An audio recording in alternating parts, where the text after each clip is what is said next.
That night, the door sensor went off 3 times. I live alone. There shouldn't have been anyone.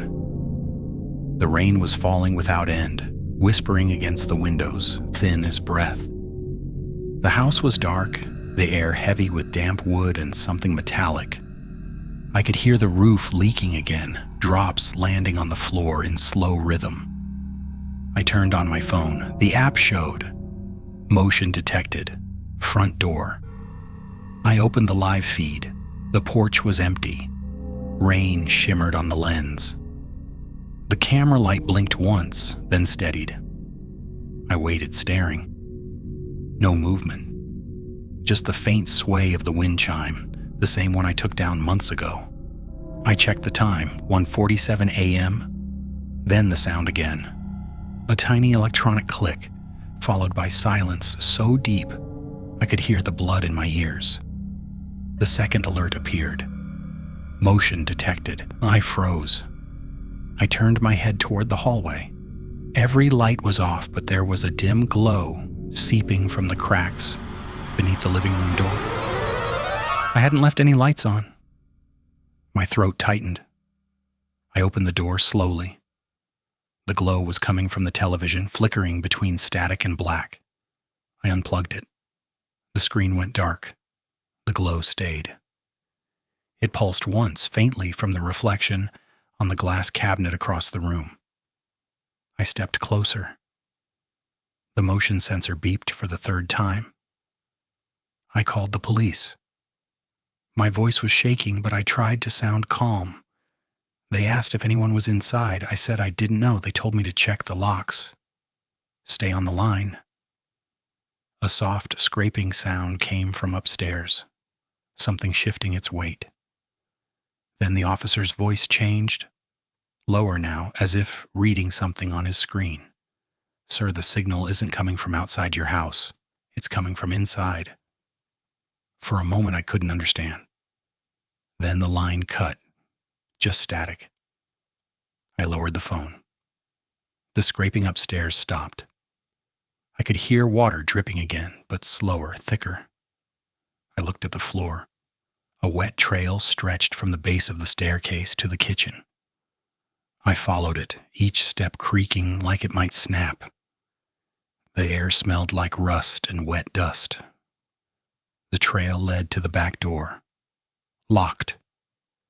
The handle glistened with condensation. My reflection stared back at me from the glass, pale, trembling. Behind me, at the edge of the reflection, a shape moved. Not clearly, more like a darker patch in the dark. I turned. Nothing. I turned back. The shape was closer in the reflection. The motion light in the hallway blinked once and died. I reached for the switch. The bulb didn't respond. The whole house felt like it was holding its breath. I opened the front camera feed again. The porch was still empty, but the image shook slightly, as if the device were breathing.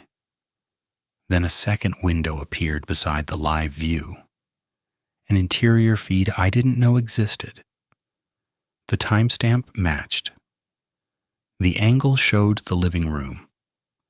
I was standing in it. On the screen, my back was turned, my phone in my hand. And something else stood behind me, tall, still, head tilted toward my shoulder, its outline blurred like smoke. The video glitched. Frames skipped forward. My on-screen self turned around, but the thing was gone. Only static remained. Then the feed froze on my own face, eyes wide, mouth open. A sound leaked from the phone speaker. Quiet at first. Breathing that wasn't mine. Slow, deliberate, like someone exhaling directly into the microphone. The power flickered. The screen dimmed. I dropped the phone. It landed screen up, still playing. The breathing grew faster, overlapping itself until it sounded like whispering. Words forming through air that wasn't human. My name. Just my name. Over and over. The television turned on again by itself. The glow from before filled the room, but this time it came from behind me. I turned around too slowly. The reflection on the cabinet glass showed the hallway. Something was standing at the far end, its body half hidden by the wall. It wasn't moving. The Ring camera chimed. Motion detected. Front door.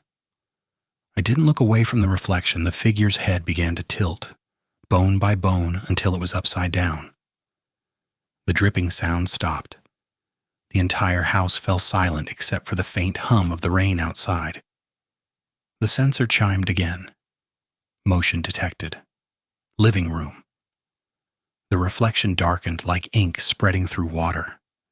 I couldn't see my own shape anymore. Only the thing's outline, closer now, reaching toward the glass. The phone buzzed on the floor. A new notification lit the screen. Motion detected. Bedroom. I stepped back toward the staircase. Every board under my feet screamed. Halfway up, my phone stopped buzzing. The house seemed to exhale. Then from upstairs came a slow creak, as if a door I had left closed was opening inch by inch. I whispered into the dark that it wasn't real, that sensors glitch, cameras malfunction. The door finished opening. I could see it from below, the outline of my bedroom door, swaying gently, though no air moved.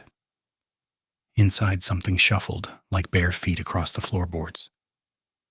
The phone chimed one last time. Motion detected. Hallway. I turned toward the sound. Nothing there. Just the faint reflection of my own shadow on the wall, stretching longer than it should. The leak from the ceiling started again, slow, measured, landing right between my footsteps. 1 drop. 2. 3. The same rhythm the sensor made when it blinked before every alert. I took one more step. The last thing I remember before the lights went out was hearing my own voice whisper back from the top of the stairs. Don't move. It's still inside.